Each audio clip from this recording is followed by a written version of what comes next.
Que 7 te carregue se você perder esse vídeo. Voltamos para a segunda parte da saga da Rainha da Costa Negra. E você vai conferir comigo depois da vinheta.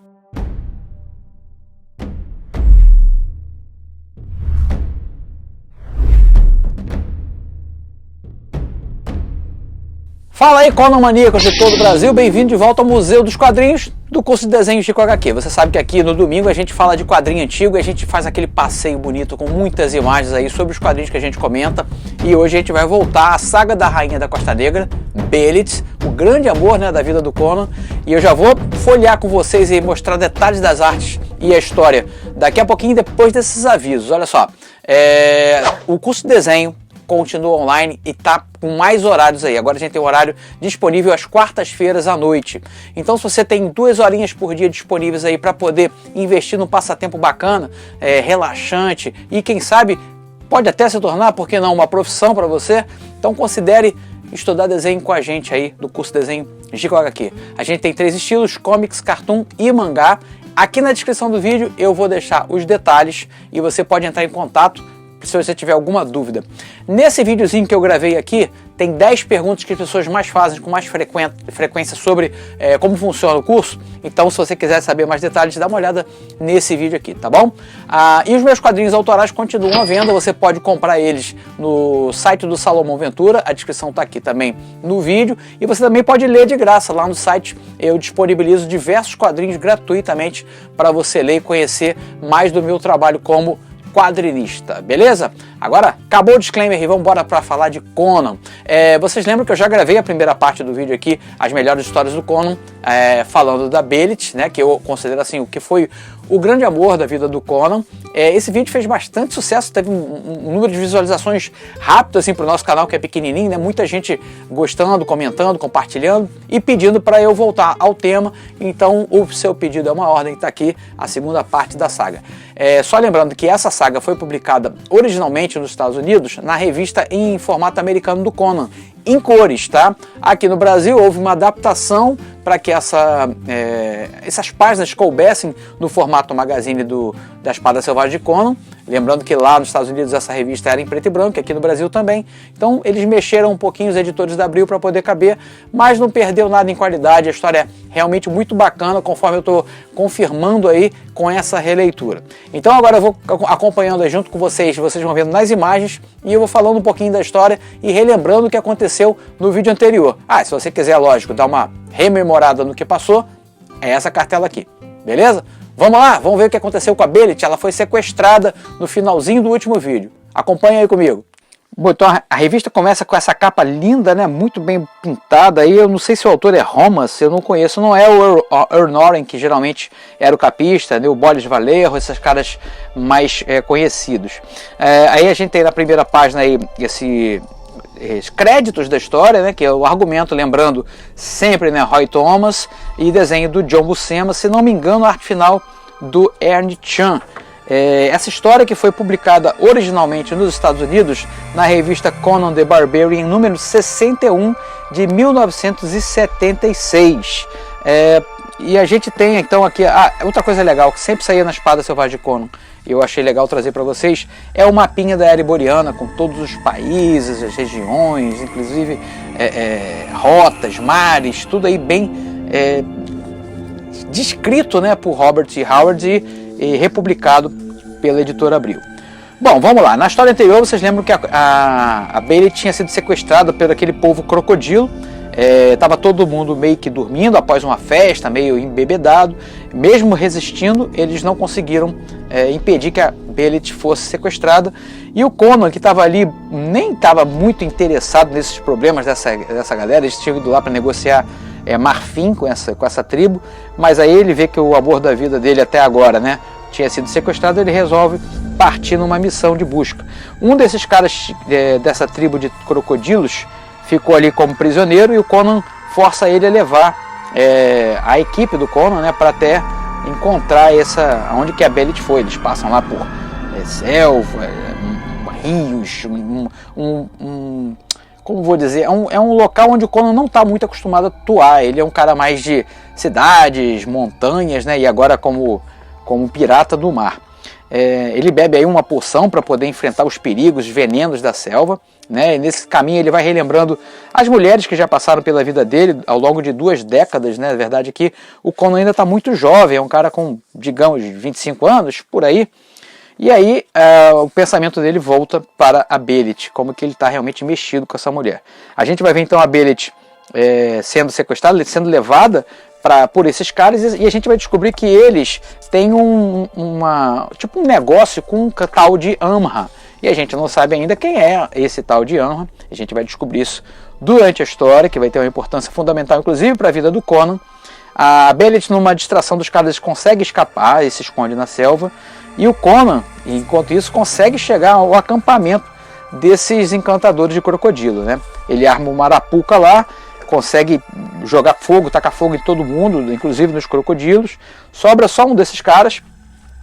Enquanto isso, a Belit está lá fugindo dessa...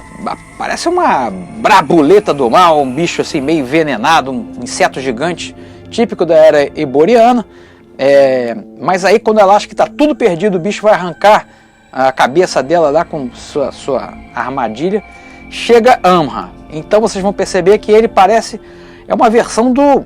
me pareceu assim, o Khazar, né? Parece o Khazar. E note que o John Buscema não vai respeitar muito o cabelo dele. O cabelo dele vai aparecer com diversos tipos de formato ao longo da história. Bom, aqui termina a primeira história dessa revista, que é composta de 3 histórias e um poema no final. Bom, aí a gente vai ter aqui a segunda história, que vai dar concluindo diretamente aquela primeira história, e a gente vai saber mais sobre esse tal de Amra. Que é Amra? O que significa isso? E a gente vai ver aqui como aqui na verdade isso não consta do conto original do Robert E. Howard, da Belit, mas é uma coisa bem contemporânea do Tarzan, e eu achei assim, mais uma versão, assim como o Mowgli e o Khazar também aqui o Amra é mais uma versão do Tarzan, ou seja, alguém criado por animais. Mas vamos ver aqui com detalhes. Bora lá, acompanha aí as imagens. A história vai começar, essa segunda parte aí, a galera do Conan sendo atacada por um javali. E eu achei estranho assim que eles ficaram morrendo de medo do javali. Até o Conan sobe na árvore ali, que parece que é um bicho bem selvagem, né? Então eles conseguem matar, o Conan consegue matar o bichão, inclusive tentando proteger um daqueles caçadores lá, de encantadores de crocodilo, para poder esse cara levar até a Belit, né? Mas ele consegue lá, numa luta com espadas, mata o bichão, mata o javali. E aí a gente vai descobrir quem é o Amra. Aqui vocês vão notar que nessa segunda cena que ele aparece, o cabelo já está bem diferente, já está com o cabelo mais curtinho. Mas vamos parar de falar de cabelo. Aí o leão que acompanha ele parte para atacar a Belit, porque acha que ela está sendo hostil com ele. E ele lida com o leão como se ele fosse um animal, ele ruge como se fosse um animal. E o que o cara quer, o Amra quer, ele simplesmente quer a Belit, ele quer uma noiva para ele. E aí ele vai revelar que ele vive como um rei nessa cidade de leões, né? A Belit vai segurar a onda porque vê que não tem como fugir dele, ele é descrito como um cara muito forte, né? E aí ele vai contar a origem dele, que ele vinha da Aquilônia com o pai dele, o navio sofreu um ataque de piratas e depois, posteriormente, acabou naufragando. Só ele sobrevive com o pai, eles vão acabar numa ilha. Nessa ilha, o pai dele é assassinado, e assim como tem uma tribo também que eles são atacados por uma tribo, né? E essa tribo também é devastada. E aí, cara, quando todo mundo morre, só sobra ele de neném, e aí uma leoa acaba defendendo ele dos outros leões, porque o filhote dela tinha sido assassinado por aquela tal tribo lá. E ele acaba sendo criado junto com outro leãozinho, como se fosse um leão. E aí ele se torna um homem-leão, e os caras lá das tribos ao redor acham que ele se transforma, inclusive, no leão, e ele está sempre acompanhado do irmão-leão dele, né? E Amra significa o primeiro entre leões, é uma coisa que é meio mística ali entre aquelas tribos. E aí ele descobre uma cidade antiga, feita por esses adoradores, né? E é cheio de tesouros e tudo mais, e ele acaba vivendo lá como se fosse uma espécie de rei naquela cidade, e em troca da obediência das tribos ao redor, ele mantém os leões sob controle, ele está sempre tem noivas e mulheres e comidas que são servidas para ele, e por aí vai. Enfim, o Conan então descobre que esse cara tá, através daquele encantador de crocodilos, que o Amra tá nessa tal cidade aí, e ele parte para cima para descobrir se Belit tá lá mesmo, né? O que está acontecendo.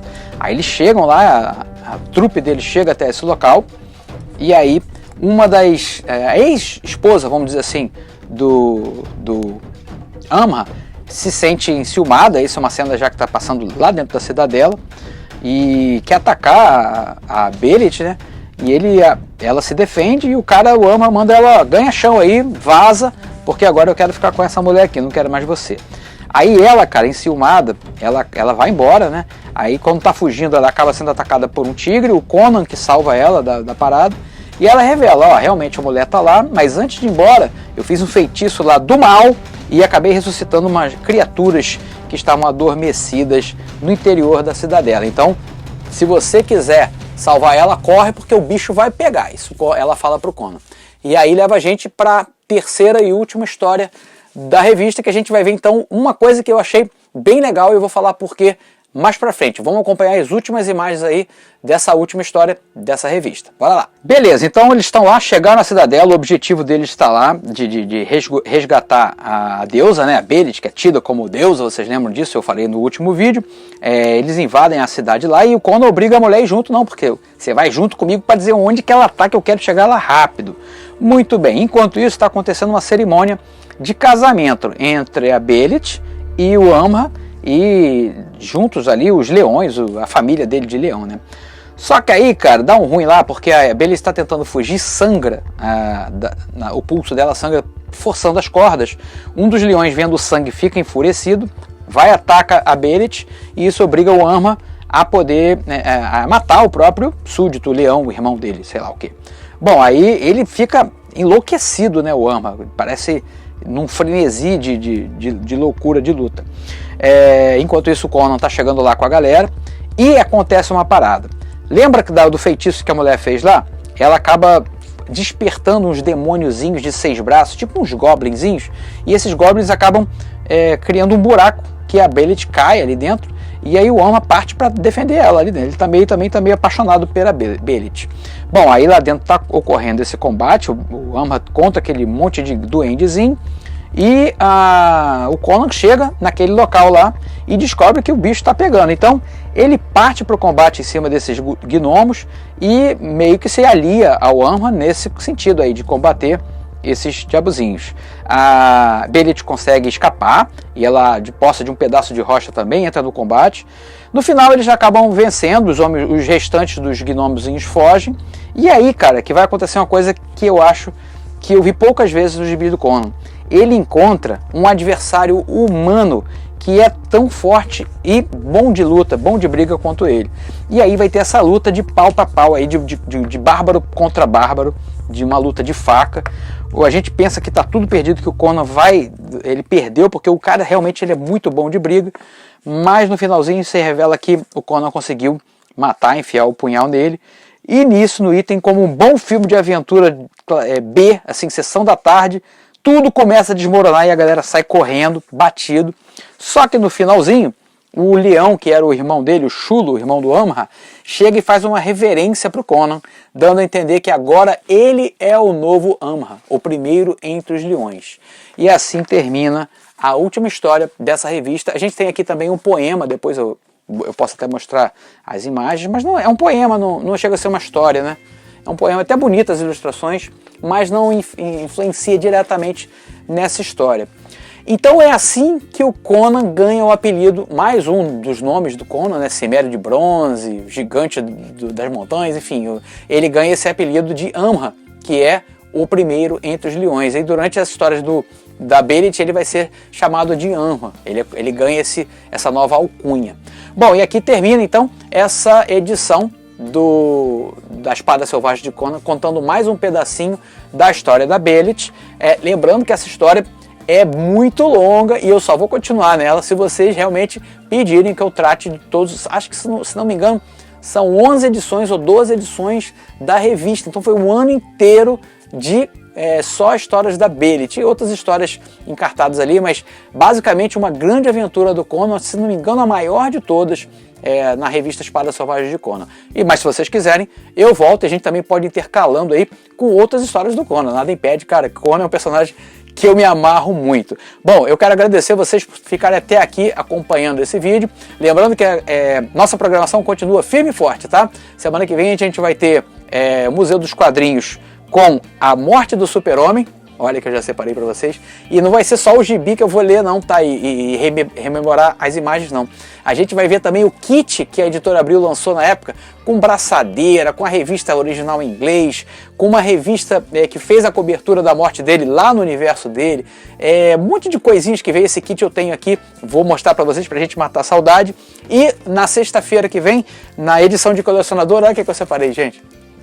Heróis da TV número 1, cara, essa revista mudou a minha vida e eu quero folhear ela com vocês aí na sexta-feira. Lembrando que quarta a gente tem a live de desenho, continuando aquela da quarta-feira passada, onde eu imaginei o que aconteceria se o Esquadrão Vitória tivesse sido criado na década de 90 pela Image. Então o resultado do esboço já está pronto, você pode acompanhar como é que foi essa live aqui, que eu deixo as lives todas gravadas, e na quarta que vem a gente vai terminar esse desenho fazendo a arte final. Eu espero vocês lá pra gente bater um papo enquanto eu desenho, tá bom? É sempre muito divertido.